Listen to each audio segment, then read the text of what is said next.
Welcome to Lakshmi food. સ્વાગત છે તમારું મારી યુટ્યુબ ચેનલમાં. તો ચાલો, સુરતી લોચો, ચણાની દાળનો લોચો આપણે ઘણી બધી વખત બનાવીને ખાતા હોય છે. આ અધિક માસની અંદર કે તમે 11 કે કોઈ પણ વ્રત કે ઉપવાસ કરતા હોય ત્યારે તમને ઈચ્છા થાય કે શું ખાવું, વેફર, ફરાળી કેવડો, એવું બધું ખાઈ ખાઈને આપણે કંટાળી ગયો હોય છે. અને દરેક જણાને કંઈક નવું ટ્રાય કરવાની ઈચ્છા થતી હોય છે કે ભાઈ ઉપવાસે છે અને કંઈક નવું અને ચટપટું ખાવાનું મળી જાય તો ખાવાની મજા આવે. તો આજે આપણે બનાવવાના છીએ ફરાળી લોચો. તો આવો સરસ મજાનો ફરાળી લોચો બનાવવા માટે મેં અહીંયા એક વાટકી, તમારા ઘરમાં રહેલી કોઈ પણ એક વાટકીનું માપ સેટ કરી લેવાનું છે. તો અહીંયા 100 ગ્રામ જેવો મેં મોરૈયો લીધેલો છે. સૌરાષ્ટ્રની અંદર આને સામો પણ કહેતા હોય છે. અને એક વાટકી આપણે સાબુદાણા લઈ લીધેલા છે. બંનેનું માપ આપણે સરખા પ્રમાણમાં જ લેવાનું છે. હવે મોટા વાસણની અંદર એક સાબુદાણા અને મોરૈયો બંનેને આવી રીતે એડ કરી લેવાના છે. અને બંનેને સરસ ચોખ્ખા પાણીથી ધોઈ અને આપણે લઈ લઈશું. હવે આની અંદર ચોખ્ખું પાણી નાખવાનું છે. સાબુદાણા ડૂબા રહે એટલું એની અંદર પાણી નાખી અને આપણે એને પલાળી લઈશું. 5 થી 6 કલાક માટે આ બંને વસ્તુને પલળવા દેવાની છે. મોરૈયાની અંદર પણ આપણે મોરૈયો ડૂબે એટલું પાણી નાખી દેવાનું છે.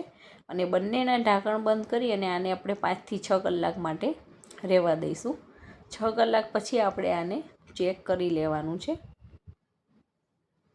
આ લોચો ખાવાની બહુ જ મજા આવે છે. અને જો તમે મારી વિડીયોમાં નવા હોય ને હજી સુધી ચેનલને સબસ્ક્રાઈબ ના કરી હોય તો ફટાફટ સબસ્ક્રાઈબ કરી દેજો, જેથી કરીને આવા નવા રેસીપીના વિડીયો ફટાફટ તમારી સુધી પહોંચી જાય. અને બાજુમાં રહેલા બેલ આઇકોનને ચોક્કસથી પ્રેસ કરી દેજો. હવે 6 કલાક પછી તમે જોઈ શકો છો સાબુદાણા અને મોરૈયો બંને આપણું પલળી ગયું છે.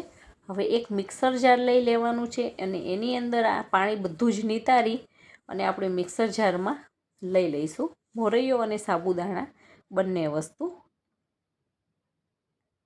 જો તમને મારો વિડીયો જોવાનો ગમતો હોય અને વિડીયો પસંદ આવતો હોય તો વિડીયોને લાઈક કરજો અને તમારા ગ્રુપમાં ચોક્કસથી શેર કરજો. હવે એની અંદર આપણે મીડિયમ ખાટું દહીં એડ કરવાનું છે. દહીં આપણે 4 થી 5 ચમચી જેવું અત્યારે એડ કરેલું છે. જરૂર લાગશે તો આપણે પછી એડ કરવાના છીએ. તો આને 2 થી 3 મિનિટ ચલાવતા જઈ અને ખીરું બનાવી લેવાનું છે. તો તમે જોઈ શકો છો એકદમ સ્મૂથ પેસ્ટ આપણી બનીને તૈયાર થઈ ગયેલી છે. હવે એને આપણે એક વાસણની અંદર કાઢી લેવાની છે અને એની અંદર આપણે પછી મીઠું ને એવું એડ કરવાના છીએ. તો બધું જ બેટર આપણે એક તપેલીની અંદર એડ કરી દીધેલું છે. જોઈને તો લાગશે જ નહીં કે આ ફરાળી બેટર છે. જાણે આપણે ઇડલી બનાવવા માટે જે બેટર બનાવીએ છીએ સેમ એવું જ બેટર લાગે છે અને ખાવામાં પણ સરસ લાગે છે. હવે એની અંદર ટેસ્ટ પ્રમાણે આપણે મીઠું એડ કરી લેવાનું છે. મેં 1 ચમચી જેવું ફરાળી મીઠું લીધું છે, જે સિંધવ મીઠું હવે એ લેવાનું છે. અને સરસ આવી રીતે ચલાવતા જઈ મિક્સ કરી લેવાનું છે, જેથી કરીને બધું જ મીઠું આમાં ઓગળી જાય. અને આ રીતથી તમે જો આ ફરાળી લોચો બનાવશો તો એકદમ સરસ બનશે. અહીંયા 1/2 થી 1 ચમચી જેવું મેં ખાવાનો સોડા એડ કરેલો છે. આનાથી એકદમ સરસ સોફ્ટ બનશે અને મજા આવશે ખાવાની. તો સોડા નાખ્યા પછી પણ આપણે એને થોડીક વાર મિક્સ કરી લેવાનું છે. તો છે ને એકદમ સરસ બેટર બનીને તૈયાર થયેલું છે.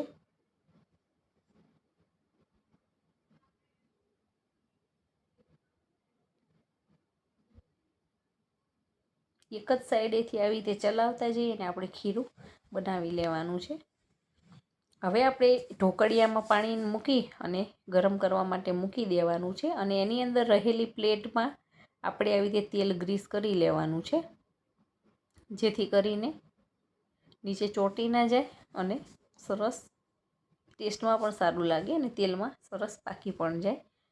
હવે આપણે જે બેટર બનાવેલું છે એને આની અંદર એડ કરી લેવાનું છે. આ કંઈ એવું ફૂલાય કે એવું નથી થતું, એટલે આપણે આખી ડીશ ભરીને લઈશું તો પણ ચાલશે. હવે ઉપરથી આપણે સૂકું મરચું પાવડર આવે એ થોડોક સ્પ્રિંકલ કરી લેવાનો છે અને થોડોક મરી પાવડર પણ સ્પ્રિંકલ કરવાનો છે, જેથી કરીને એનો ટેસ્ટ પણ સરસ આવશે અને દેખાવમાં પણ આપણો લોચો સારો લાગશે.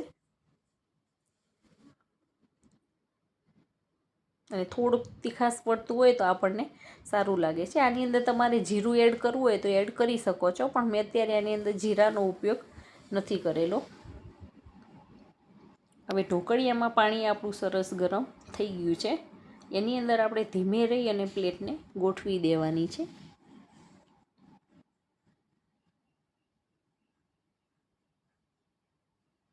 જ્યારે આ ડીશ મૂકતા હોય ત્યારે ગેસની ફ્લેમ એકદમ સ્લો હોવી જોઈએ, જેથી કરીને એની વરાળથી આપણો હાથ દાઝી ના જાય.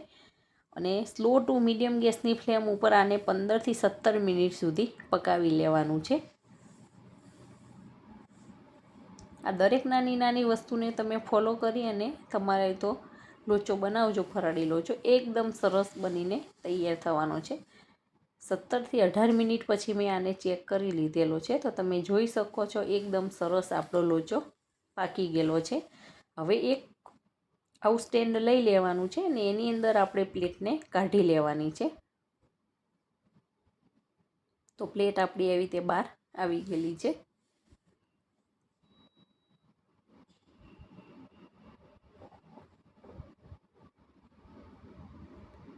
લોચો આપણો બનીને તૈયાર થઈ ગયો છે. હવે એક સર્વિંગ બાઉલની અંદર લઈ અને આપણે આને સરસ સર્વ કરી લેવાનો છે.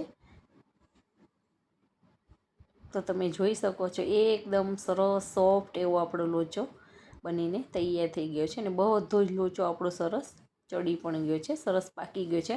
આની સ્મેલ એકદમ સરસ આવી રહેલી છે, સુગંધ જોરદાર આવે છે. હવે આને ઉપરથી થોડુંક સિંગ તેલ નાખી અને ખાવા માટે ઉપયોગ કરવાનો છે. તમે જે તેલ ખાતા હોય એનો ઉપયોગ કરવાનો છે. હું સિંગ તેલનો ઉપયોગ કરું છું એટલે આમાં સિંગ તેલ બોલું છું. ઉપરથી આવી રીતે તેલ અને આપણે થોડુંક મરચું પાવડર સ્પ્રિંકલ કરવાના છીએ. બેટરની અંદર તમે શેકેલા જીરાનો પાવડર એડ કરો તો પણ ચાલે, ઉપરથી નાખો તો પણ ચાલે, ને આખું જીરું નાખવું હોય તો પણ તમે નાખી શકો છો. ખાવામાં તો બહુ જ સરસ લાગે છે. તો જોતાં જ ખાવાનું મન થઈ જાય એવો ફરાળી લોચો આપણો બનીને તૈયાર થઈ ગયો છે. તો આ અધિક માસમાં એક ટાણાની અંદર તમારે ફરાળમાં જ્યારે ખાવાનું હોય ત્યારે તમે આ લોચો બનાવીને ખાઈ શકો છો. અને ગરમ ગરમ સર્વ કરો તો ખાવાની બહુ જ મજા આવે છે. અને આ પેટ આનાથી હળવું પણ રહે છે અને ભૂખ પણ આપણી સંતોષાઈ જાય છે. તો છે ને એકદમ સરસ, જોતાં જ ખાવાનું મન થઈ જાય એવો ફરાળી લોચો તૈયાર છે. તો તમે પણ આવી રીતે બનાવો ને એન્જોય કરો. Thank you.